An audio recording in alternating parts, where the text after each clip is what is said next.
Please welcome the 42nd President of the United States, Bill Clinton.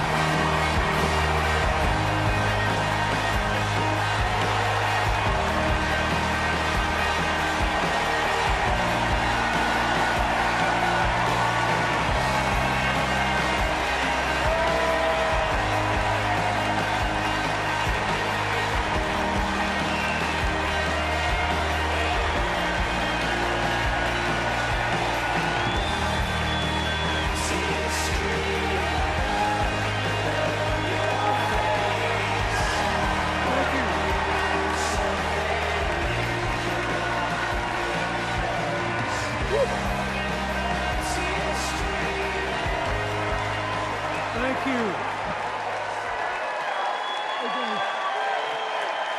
Thank you. Whoa.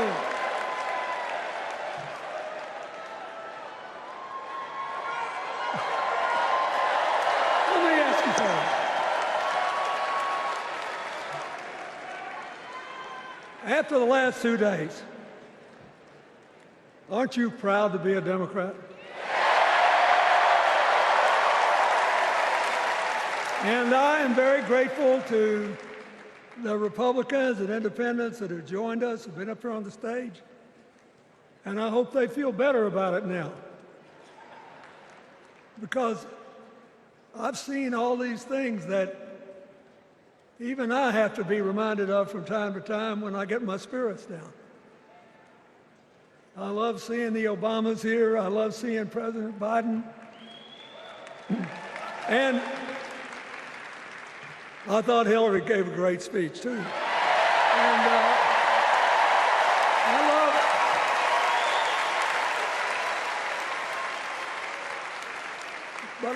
I love seeing all these young leaders. A bunch of them are coming up after me. They look better, they sound better, and they'll be exciting. I do want to say one word about President Biden. Remember, he had an improbable turn that made him president. And we were in the middle of a pandemic and an economic crash. He healed our sick and put the rest of us back to work. And he strengthened our alliances for peace and security. He stood up for Ukraine. He's trying desperately to get a ceasefire in the Middle East.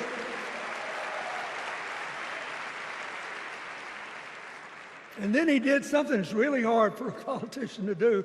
He voluntarily gave up political power. And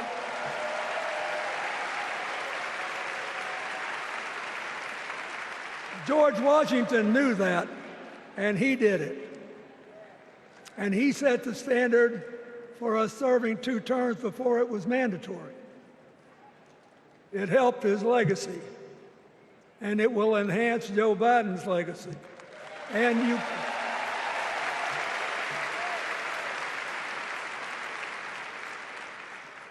it's a stark contrast to what goes on in the other party. So I want to thank him for his courage, compassion, his class, his service, his sacrifice.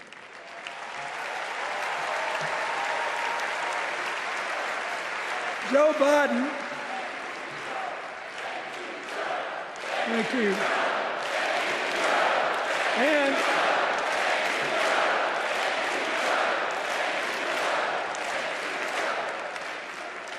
he kept the faith, and he's infected a lot of the rest of us. Now let's cut to the chase. I am too old to gild the lily. 2 days ago, I turned 78, the oldest man in my family of 4 generations. And the only personal vanity I want to assert is I'm still younger than Donald Trump.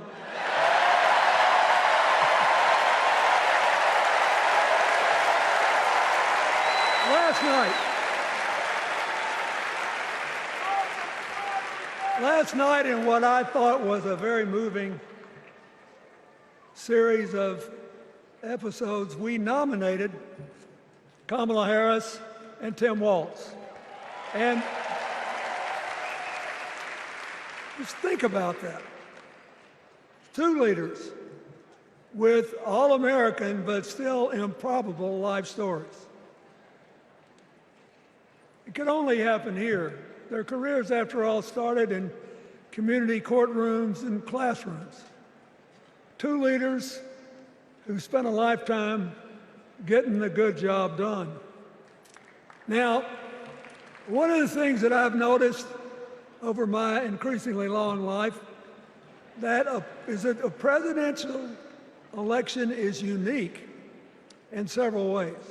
First of all, it's the greatest job interview for the greatest job in the world. Secondly, the Constitution says we, the people, get to do the hiring. And the third thing is that every 4 years, we get to change the requirements for the job. So here's what I'm thinking, because I try to apply this in every election. Will this president take us backward or forward? Will this president give our kids a brighter future? Depends. Will this president bring us together or tear us apart? Will the president increase the peace, security, and stability and freedom that we enjoy and extend it to others as we can? We, the people, we have to make a decision about these kind of questions. And every 4 years, it's a little different because the people come at the candidates, and they say, as they're saying now, here are our problems, solve them. Here are our opportunities, seize them. Here are our fears, ease them. Here are our dreams, help them come true.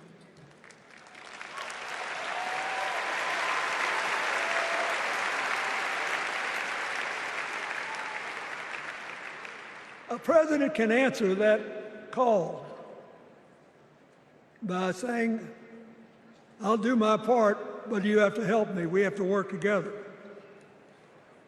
Or you can dodge what needs to be done by dividing, distracting, and diverting us. So in 2024, we got a pretty clear choice, it seems to me. Kamala Harris for the people,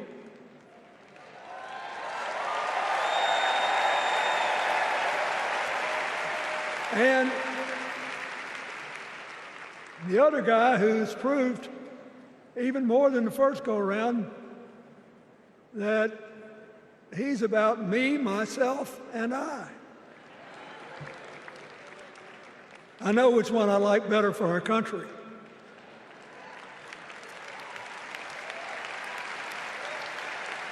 Kamala Harris will work to solve our problems, seize our opportunities, ease our fears, and make sure every single American, however they vote, has a chance to chase their dreams.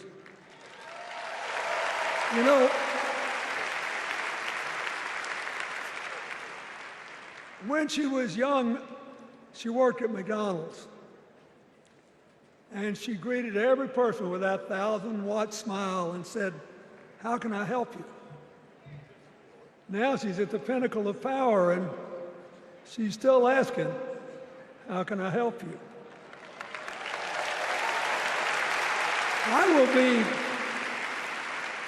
I'll be so happy when she actually enters the White House as president because she will break my record as the president who spent the most time at McDonald's.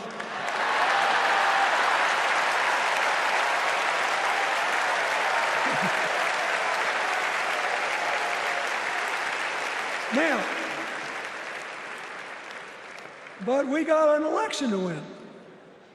And remember, we've got a guy that's pretty good at what he does. Donald Trump has been a paragon of consistency. He's still dividing, he's still blaming, he's still belittling other people. He creates chaos, and then he sort of curates it as if it were precious art. Let me say, not a single day goes by, even though I've been gone for well over 23 years from the White House, not a day goes by that I don't thank the Lord for the chance I had to serve and what it meant. And one of the reasons, thank you. Wait.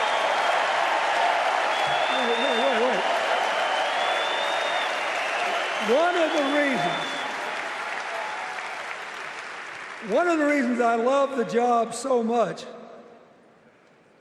is that in the toughest times, even on the darkest days, if you tried hard enough, there was always something good you could do for somebody else. Now,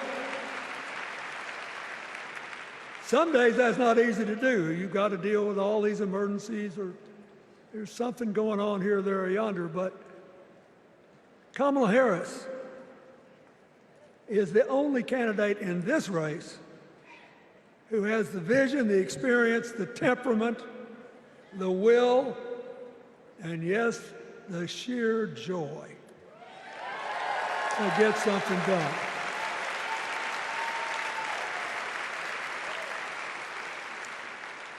I mean, look, what does her opponent do with his voice? He mostly talks about himself, right? So the next time you hear him, don't count the lies. Count the eyes.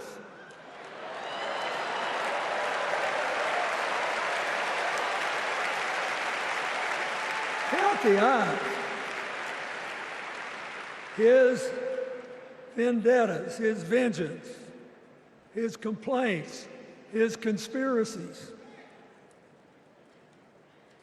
He's like one of those tenors opening up before he walks out on stage, like I did, trying to get his lungs open by singing, me, me, me, me, me, me.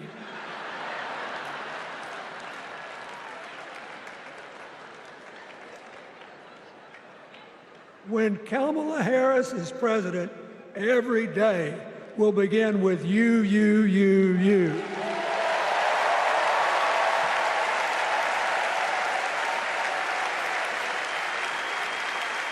So, we got to ask ourselves the questions if we're going to hire a president. Do you want to build a strong economy from the bottom up and the middle out? Or do you want to spend the next 4 years talking about crowd size?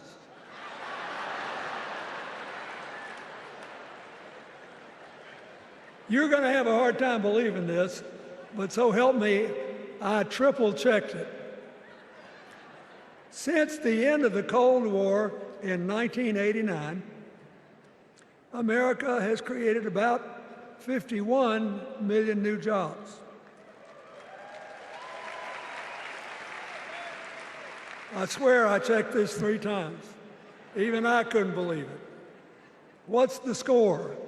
Democrats 50, Republicans 1.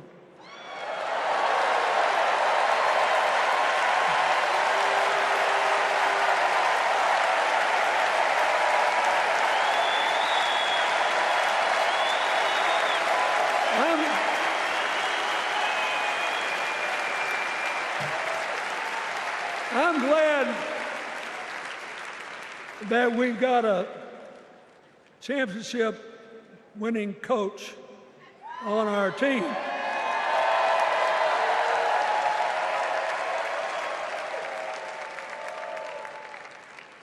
But even the most limited of us in what we know about football or any other sport knows that if you're got 50 and the other side's got 1, you're ahead.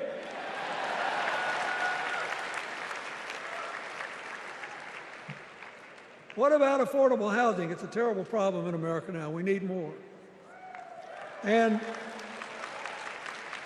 affordable health care. That's why the Democrats put a limit on monthly payments for insulin and a $2,000 a year out-of-pocket limit, and are trying to cover more drugs by bargaining for prices. We need more financing for small businesses. We need still to strengthen our alliances.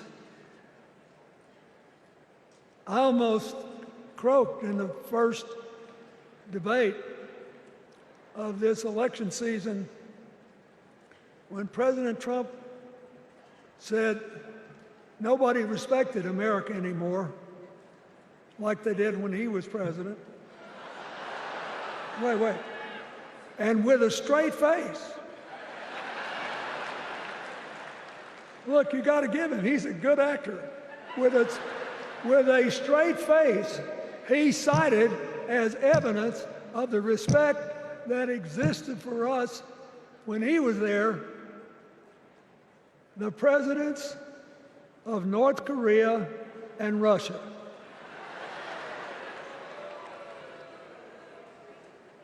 I'd rather have the people who respect us now.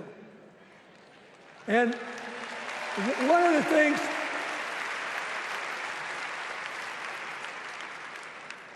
is when you send a signal to the other countries, you want them to know whether they agree with you or not, at least that you're on the level, that here's where you are and what you believe. What are they supposed to make to these endless tributes to the late, great Hannibal Lecter?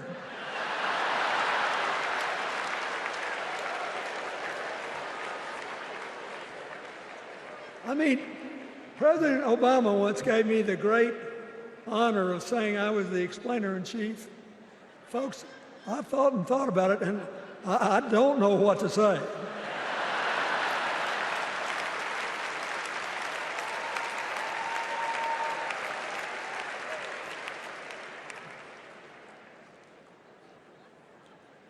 Like Hakeem Jeffries, I too want an America that's more joyful, more inclusive, more future-focused. Just think what a burden it's been on us to get up day after day after day after day, buried in meaningless hot rhetoric, when there's so many opportunities out there, so many problems that need to be solved. I want that. And that's the America Kamala Harris will lead.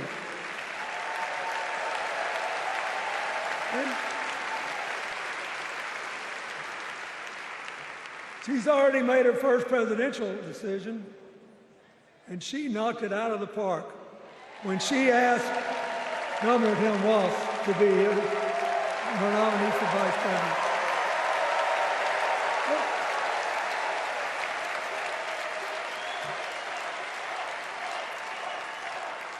As they used to say when I was a young man growing up in Arkansas, you do not have to be all broke out with brilliance.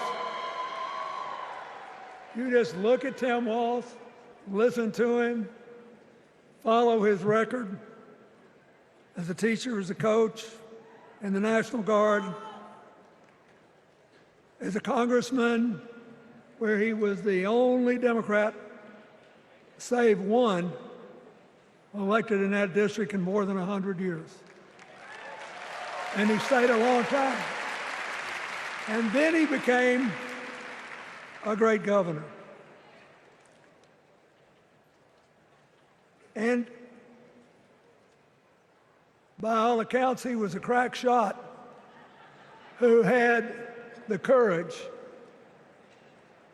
among his rural constituents to say, we do not need these assault weapons available to people who can kill our kids in school.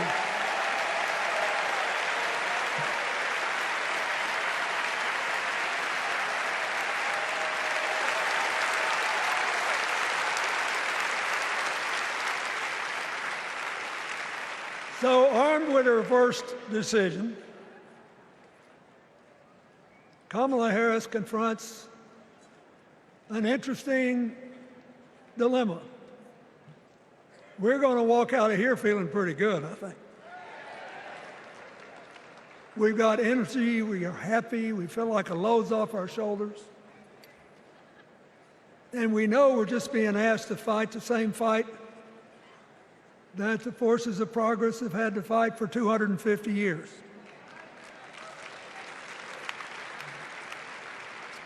In the face of stiff and often violent opposition, we have to find a way to go forward together, where we the people make our union more perfect. So, that's a good thing. How could we possibly lose? Kamala Harris has fought for kids her whole life that were left out and left behind. She's taken on gangs trafficking across the border. She's fought to protect the rights of homeowners. She's been our leader in the fight for reproductive freedoms, and we know a majority of the American people are with us on that.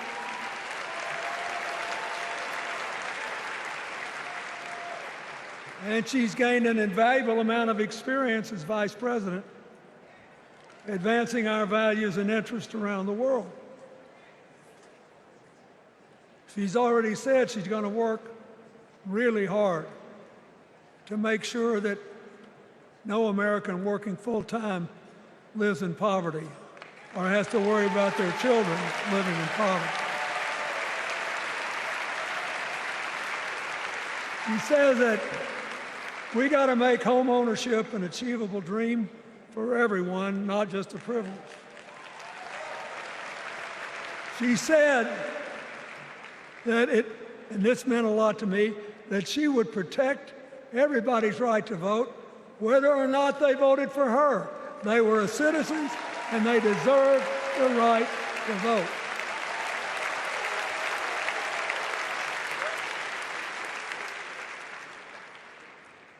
The other day, her opponent implied that as his people voted one more time, they'd be able to rig it from now on and they wouldn't have to vote again.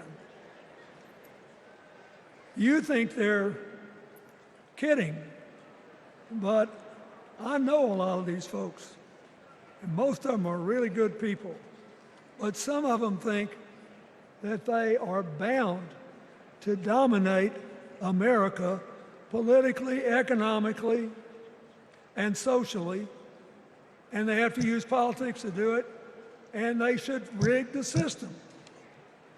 I don't believe that. And so here's what I want to tell you. We've seen more than one election slip away from us when we thought it couldn't happen, when people got distracted by phony issues or overconfident. This is a brutal, tough business. I want you to be happy. One of the reasons that President-to-be Harris is doing so well is that we're all so happy.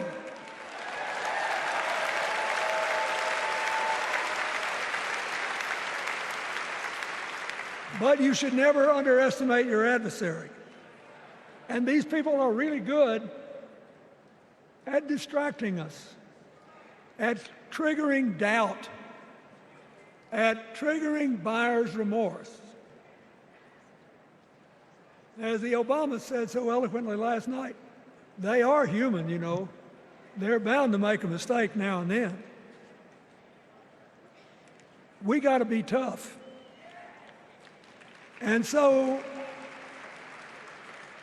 as somebody who spends a lot of time in small towns and rural areas in New York and Arkansas and other places, I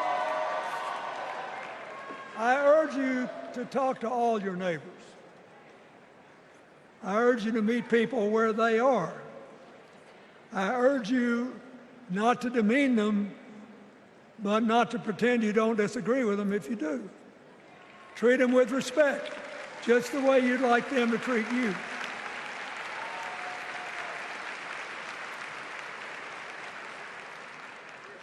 Ask for their help and then follow our leader, Kamala, and ask them, how can I help you?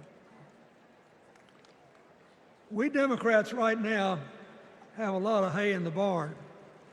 We've got massive achievements, massive advances, but there's still a lot of slips between today and Election Day that we have to navigate. And so I want to say this from the bottom of my heart. I have no idea how many more of these I'll be able to come to. I started in '76, and I've been to every one since. But no, 72. Lord, I'm getting old. But here's what I want you to know. If you vote for this team, if you can get them elected and let them bring in this breath of fresh air, you will be proud of it for the rest of your life. Your children will be proud of it. Your grandchildren will be proud of it.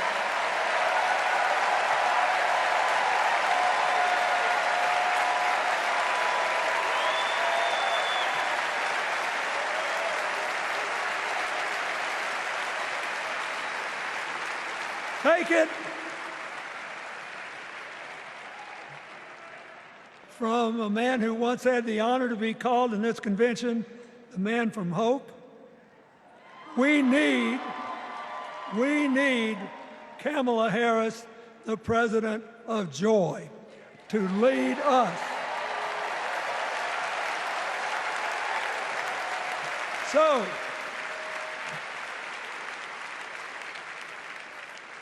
I'll be doing my part, you do yours. I'll see you when we're making a real joyful noise when the votes are counted. God bless you, and God bless America.